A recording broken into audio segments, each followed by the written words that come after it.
Today on an all-new Dr. Phil, the shocking true story. Your mother kept you in a wheelchair. She kept you on a feeding tube. She said I had muscular dystrophy. She had you diagnosed with asthma, hypoventilation, epilepsy, leukemia. You know now she was making all of that up. She told me if I was to contact anybody and tell them, she would take a hammer to my fingers. Victim. Did she ever catch you walking? A couple times. She started hitting me with a coat hanger. You ran away once. She chained you up. She had taken handcuffs and a dog leash and tied me to the bed. And perpetrator. You had a boyfriend. Did you ask him to kill your mother? Yes. Deputies discovered the body of Dee Dee Blanchard early this morning. A twisted tale of a daughter. I let him in the door. Handed him rubber gloves and a knife. And then I heard her scream for me a couple times. Pushed to the edge. I wish I wouldn't have done any of that. Now, the daytime exclusive. Mother Knows Best. A story of Munchausen by Proxy and murder. You not gonna dance? A little bit. Ooh, look at that. Very pretty. Gypsy Blanchard always listened when her mother told her to do something. How old are you? You're 1. I love you.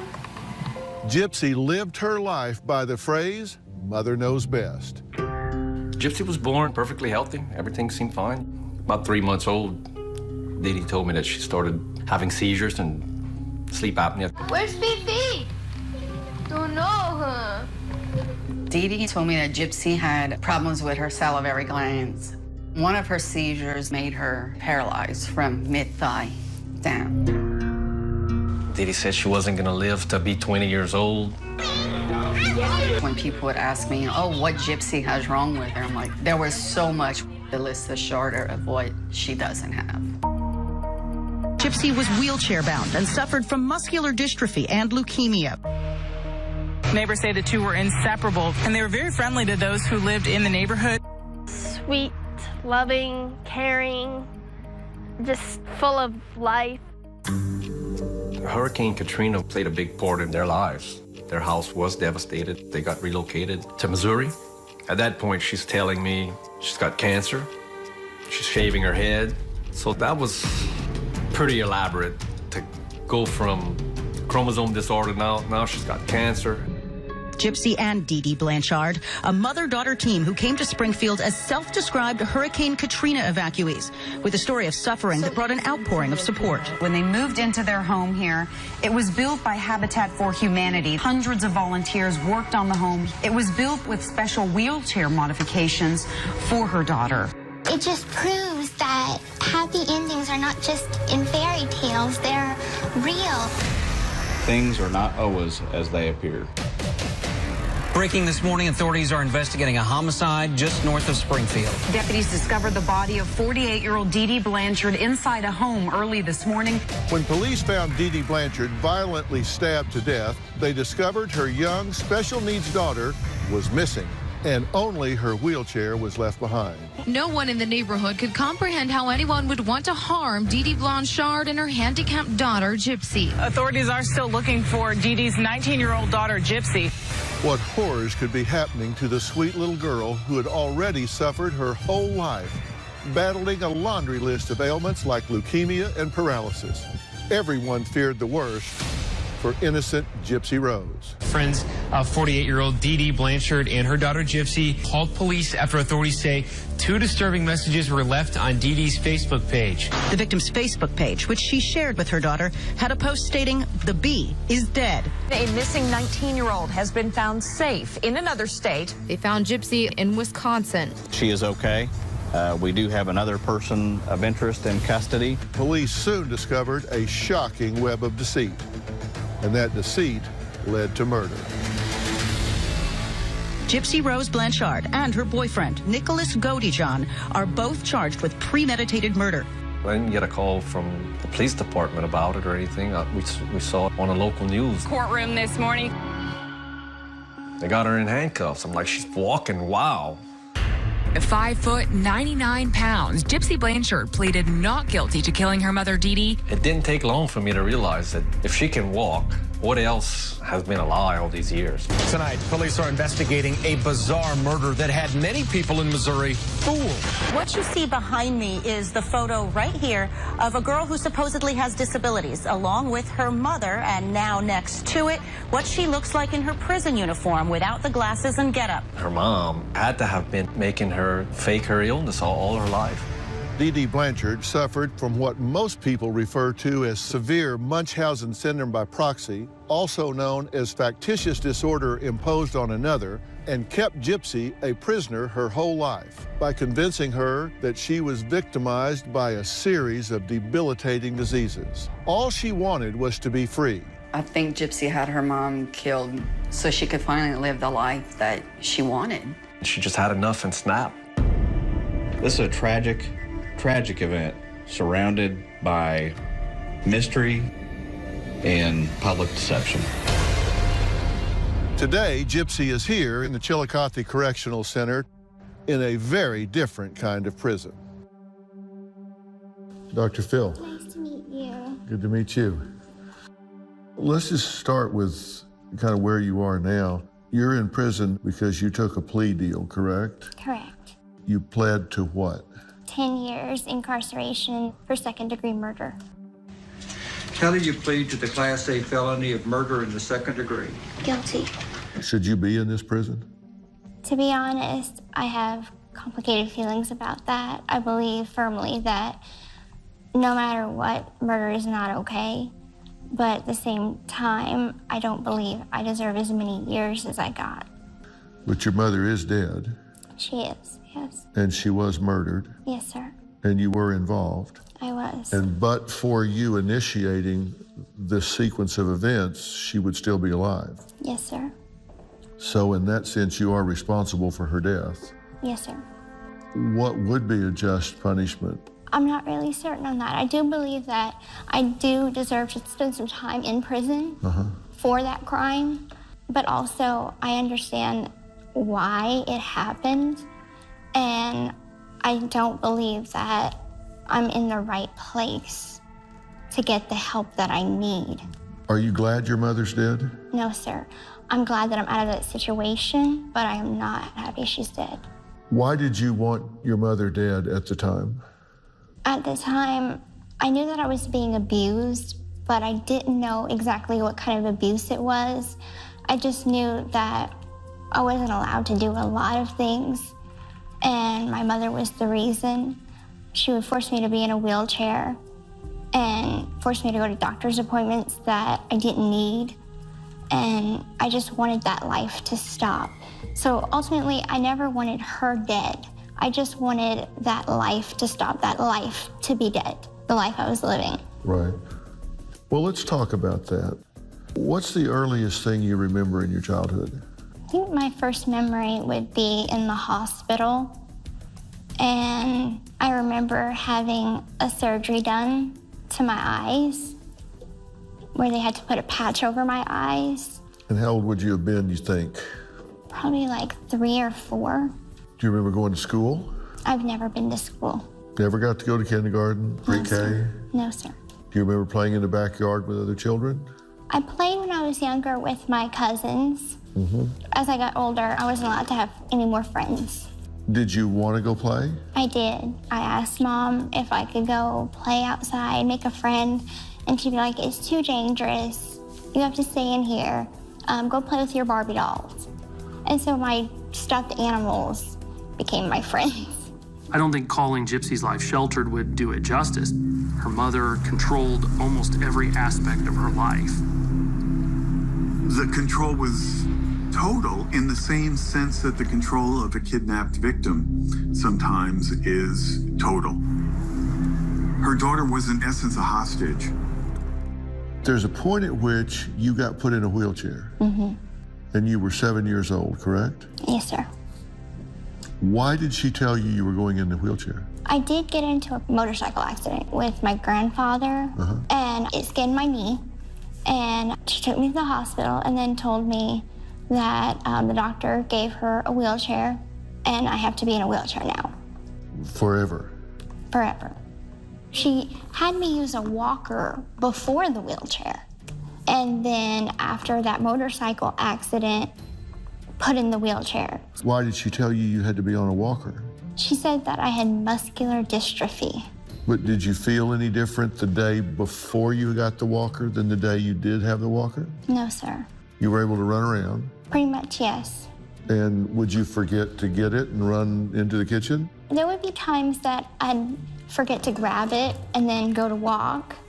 And then my mom would catch me and be like, use your walker. I questioned Dee Dee about it, and I'm like, she can walk or not? You know, she's gonna be in a wheelchair all her life. And, you know, the answer I got from Dee Dee was, you know, she had a disease she was diagnosed with, and it was gonna progressively get worse, and eventually she was gonna be bound to the wheelchair at all times. Did she tell you when you went out that you were to stay in the wheelchair? Yes, sir, she would. But you knew you could walk. Yes, sir. Did you ever say to her, Mother, I can walk. Why am I in this wheelchair? No, sir, I never asked that.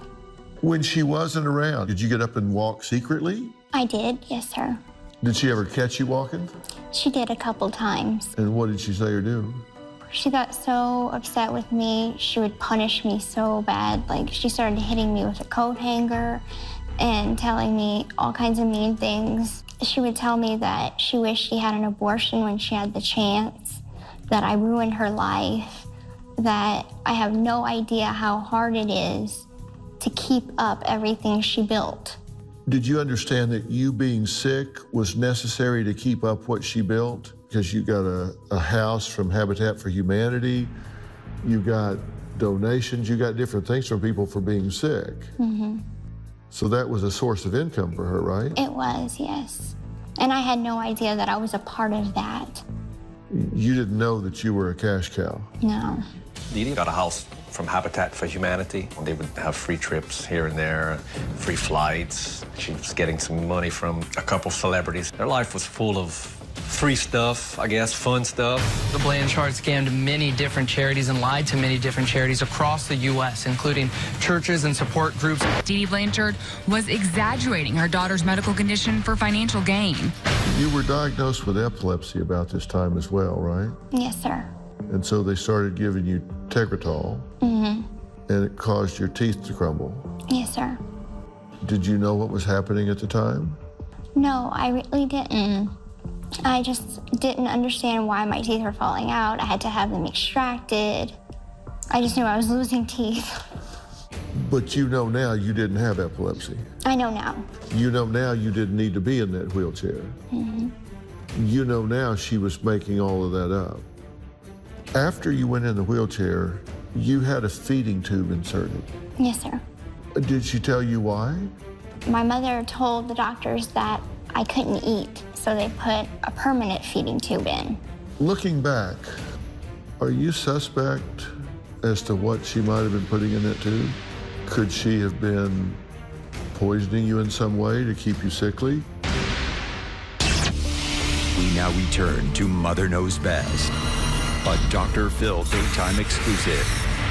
Startling new developments in an already bizarre murder case. Gypsy Blanchard, now charged with killing her mother, and a wide-ranging fraud scheme uncovered by investigators. It is a twisted story. To find that this little girl had brutally orchestrated her mother's murder is really hard to swallow. You had a feeding tube inserted. Yes, sir. Looking back, are you suspect as to what she might have been putting in that tube?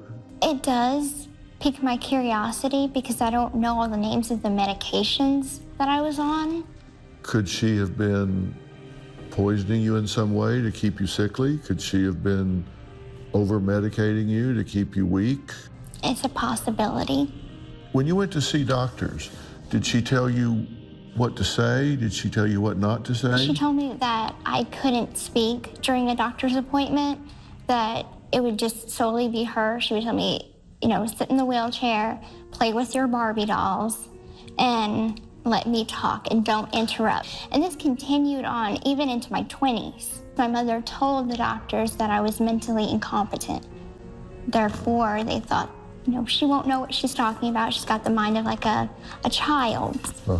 So did she tell you that you were intellectually challenged? Yes, sir. Tell me what she said to you about that. How did she explain that to you? She would always use the medical term for everything that was wrong, that I had microcephaly, which is small head, that my brain didn't develop right, and I'll never mature past a 6-year-old's level, mental level. Did you ever say to her, there's nothing wrong with me? No.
You saw a doctor in New Orleans that did a muscle biopsy on you to check for muscular dystrophy. Mm-hmm.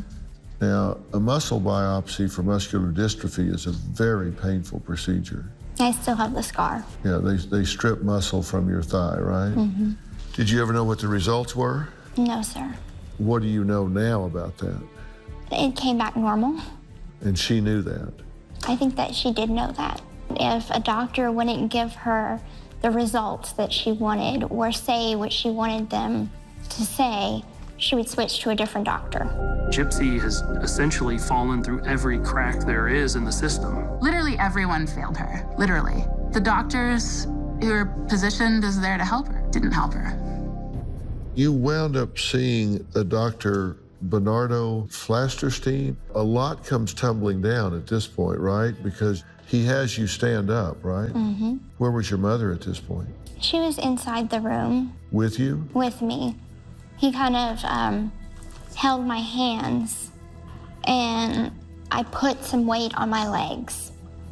And I think that gave him the inkling that this girl could walk. This girl is not paralyzed. She has muscle strength. And how did your mother react to that? She did not like him whatsoever. She was like, I'm not even bringing you back to see him. I'm switching doctors. Each one of these paper clips is some medical record where Dee Dee essentially lied to the doctor about something. And this is something that you see almost across all of the records. Then we get into the family history. The family history changed depending on what doctor she was at. Flasterstein wrote, "This mother is not a good historian." He says, quote, "Analyzing all the facts, there's a strong possibility of Munchausen by proxy." So he says, there's a good chance that this mother is making this child sick on purpose for her own gain.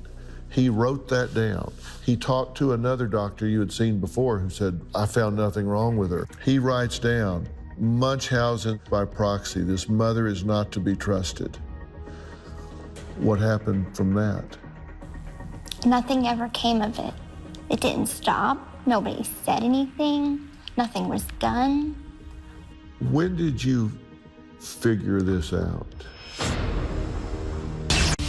We now return to a story of Munchausen by proxy and murder.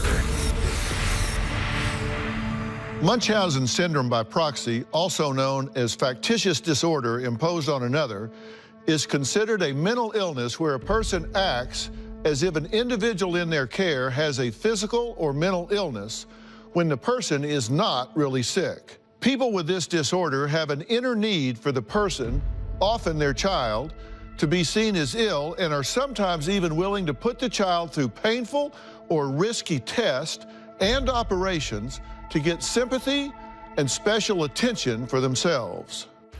The doctor writes down, Munchausen by proxy. This mother is not to be trusted.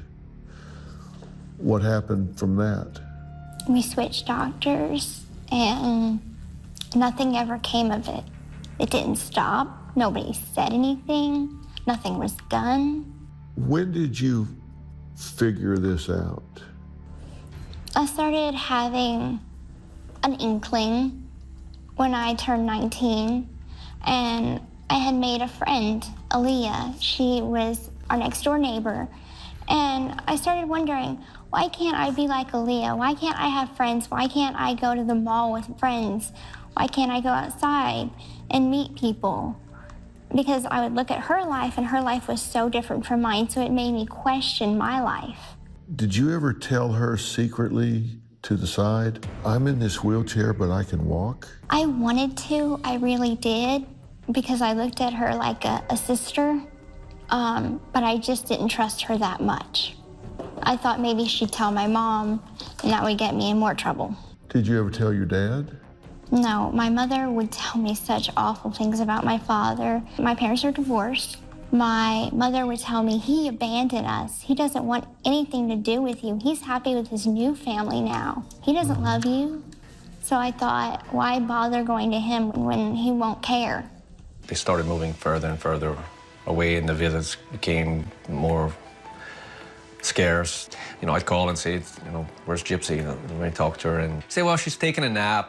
Call back in an hour. I'll have her ready for you. So, you know, I'd call back and, you know, she'd be ready there with all the right answers. And it's scary to think what she told Gypsy, the consequences she'd have if she did see anything, you know. Pretty soon, I found a couple of bits of paper in my mom's safe, things that stated that I was born in 1991. Made me question my real age. I asked her about it. She said that it was a typo. I had taken those papers and the Medicaid card that I found with my actual real birthday on it, and I ran away from home. I didn't get very far because she found me pretty quickly and took me back home. And boy, was I in a lot of trouble. What happened when you got home? She smashed my laptop. How did she smash it? It was a hammer. And she told me if I was to contact anybody, any of her friends, and tell them that she would take a hammer to my fingers next time. And then she put a bell on the door, so if I tried to run away again, she could hear it. And she had taken handcuffs and a dog leash and tied it together and tied me to the bed, chained me to the bed. So how long were you tied to the bed? About 2 weeks. I just don't understand how somebody can do this to their child that they're supposed to protect and love, not use them as a cash cow and use them for their own means. Do you think she loved you? When I was younger, I thought that. And then when I found out the truth, I'm like, I didn't know this woman at all, did I? Everything that she ever told me was a lie. So how can I honestly believe her whenever she told me she loved me? She kept you in a wheelchair. She kept you on a feeding tube. She had you diagnosed with asthma, hypoventilation, epilepsy, hearing and vision impairment, GI reflux, muscular dystrophy, quadriplegia, mild mental retardation, as she called it, anemia, allergies, leukemia, incontinence, lung disease, heart murmur, all of these things. They had you on pages and pages of medications, many of which have side effects that mimic the diseases that she said you had. You were being set up. Right. Why would she do that to you? We now return to a Dr. Phil Daytime exclusive.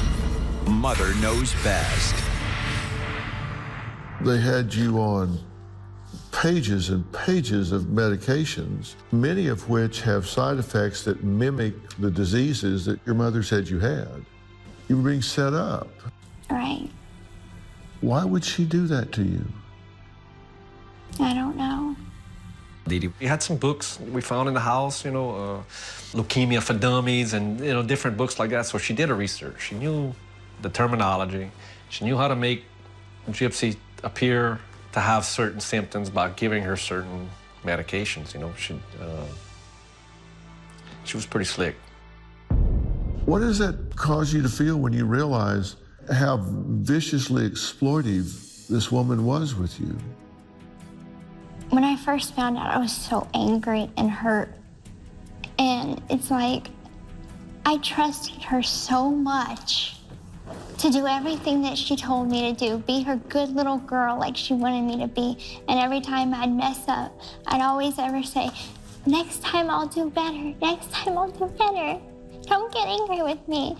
And it just hurts because every time she told me that she loved me, that she was trying to protect me, now that I know, the only person I need protection from is her.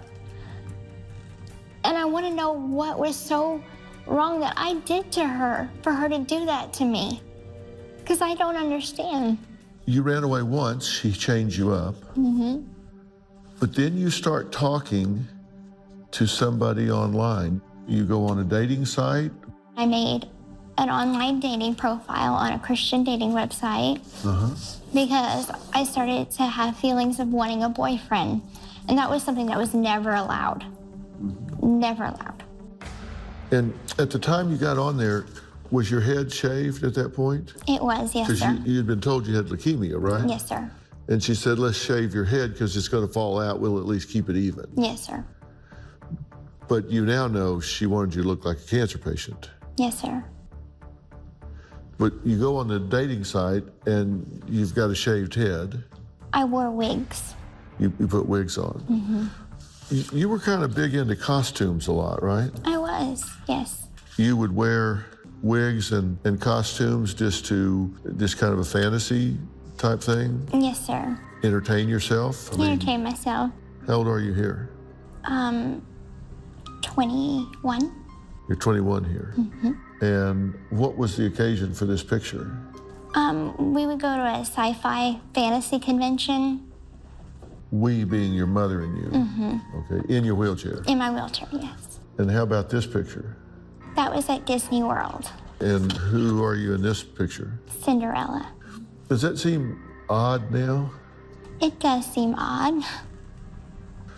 So you're on the computer and you register on a Christian dating site, right? Yes, sir. And it's on this Christian dating site that you meet Nicholas. Nicholas Godejohn, the man who was arrested with Gypsy and charged with Dee Dee's murder. Godejohn also has a criminal past. In 2013, he was arrested after investigators say he was watching pornography and fondling himself in a McDonald's restaurant for 9 hours.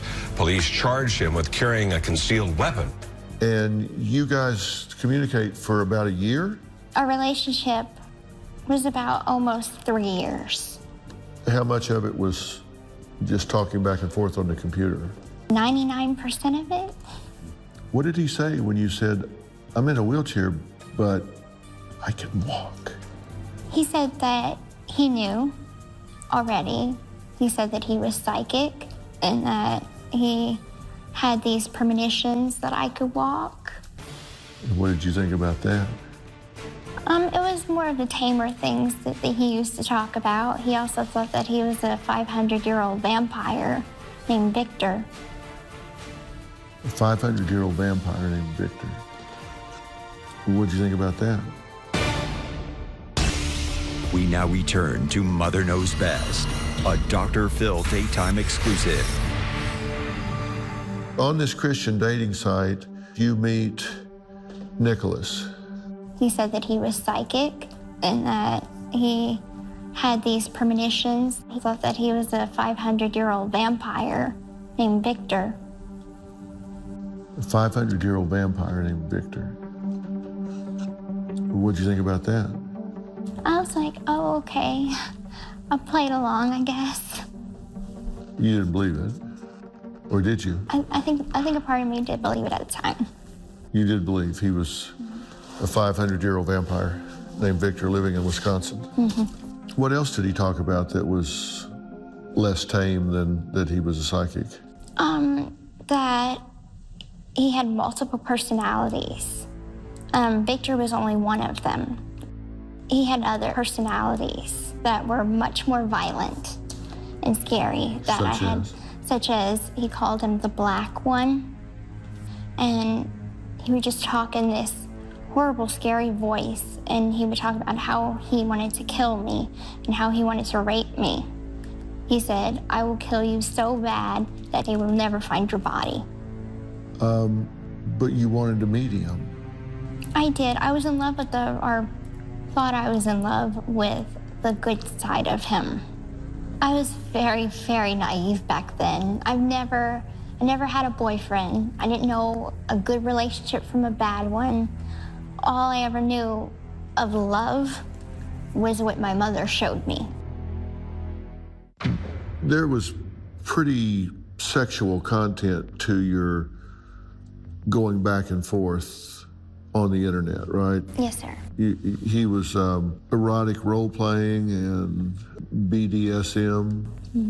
And you had alter egos as well, right? I made alter egos to fit his. Okay, like tell me about Little Kitty. Little Kitty was kind of a little girl. I kind of based her looks off of anime cartoons. You said it was based on his personalities. And which one did that one go with? That went with his little boy personality. And then there was Candy. What was that?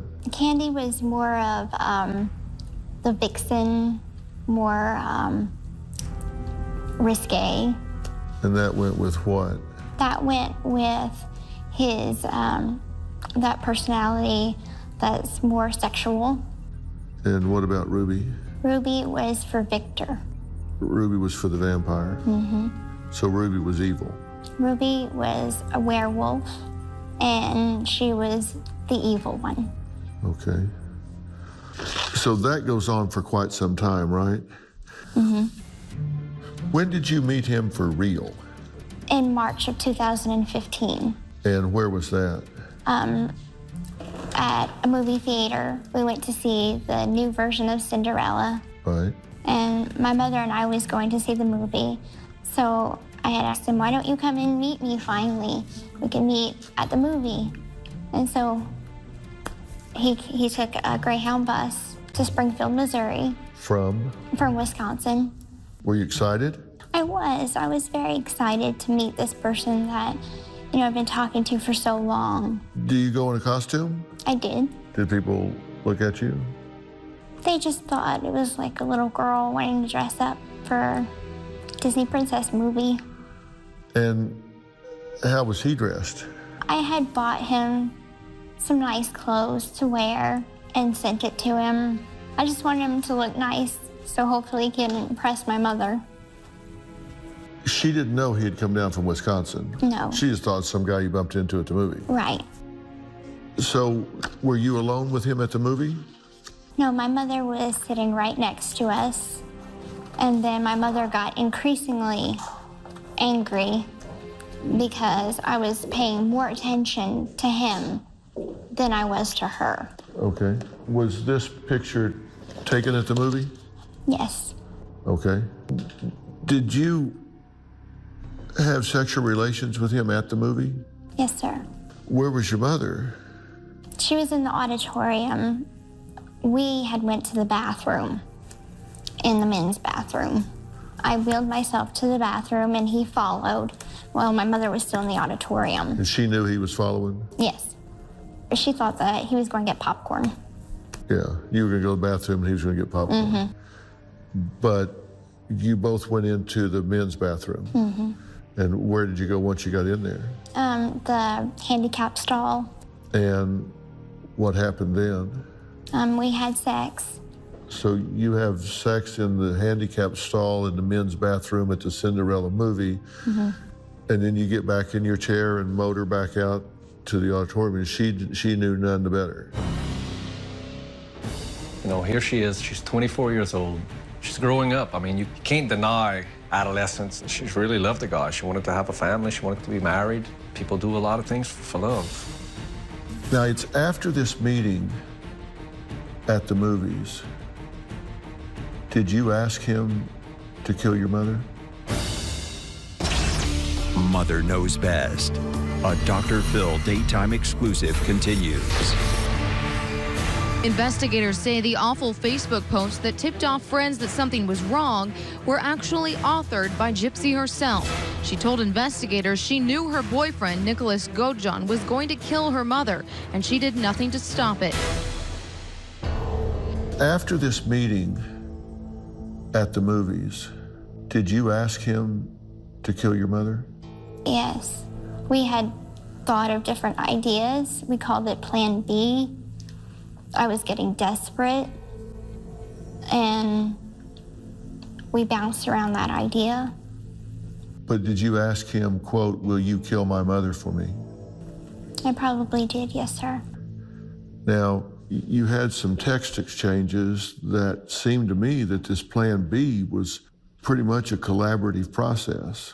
On June 2nd, you send a text that says, I'm 100% in, hun.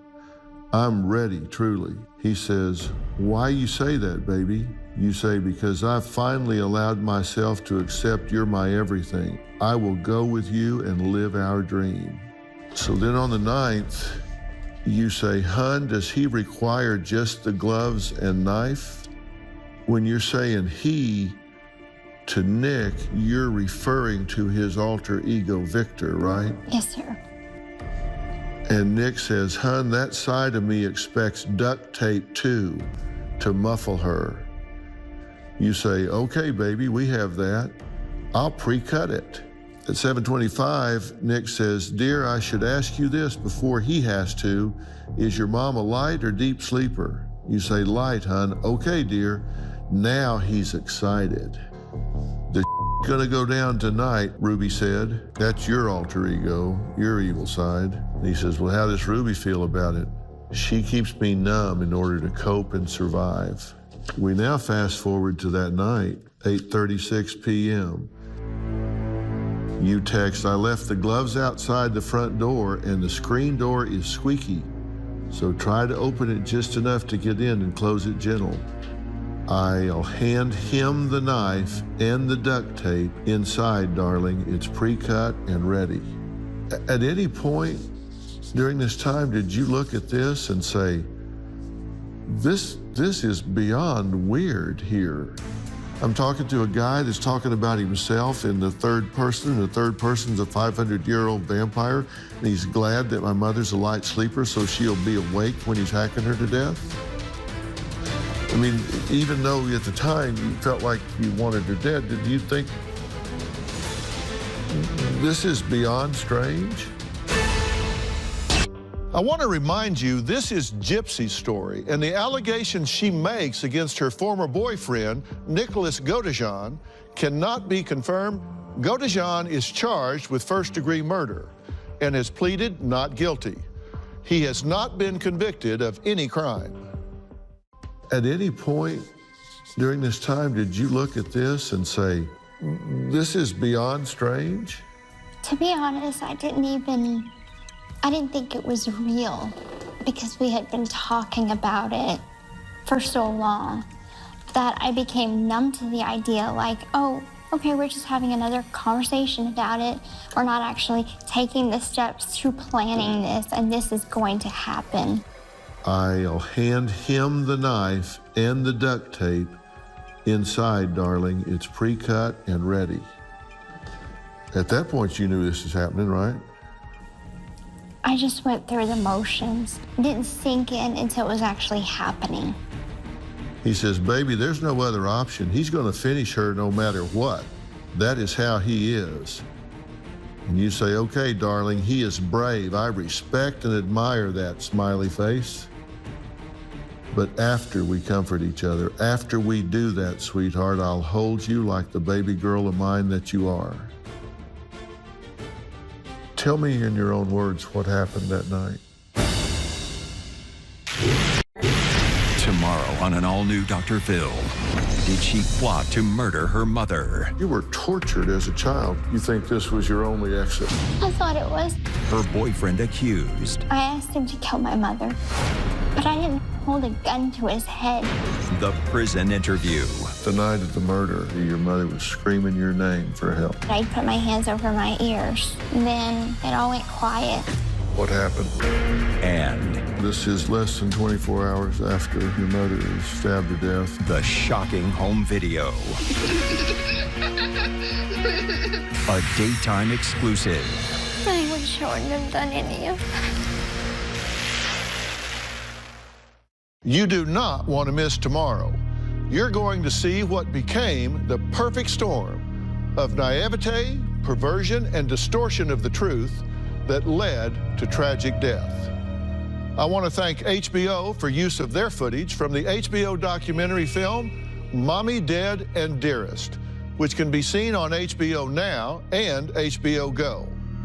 We'll see you next time.